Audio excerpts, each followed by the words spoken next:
Hi hello friends, welcome back to my channel. కాయ ఇంకా పెరగదని అనిపిస్తుంది. హార్వెస్ట్ చేసేద్దాం ఫ్రెండ్స్.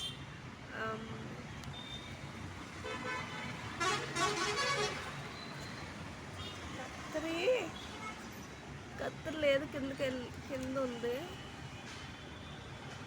సో ఇవి హార్వెస్ట్ చేశాను. ఇక్కడ ఒక చిన్న పచ్చిమిరకాయ ఉంది ఫ్రెండ్స్, ఇది కూడా హార్వెస్ట్ చేద్దాం.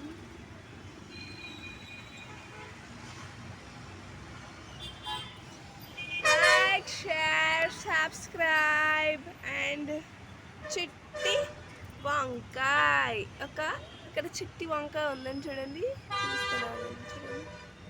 చూడండి ఉందా, కనిపిస్తుందా? సో ఇది కూడా హార్వెస్ట్ చేద్దాం. గుడ్ వంకాయ. Today harvest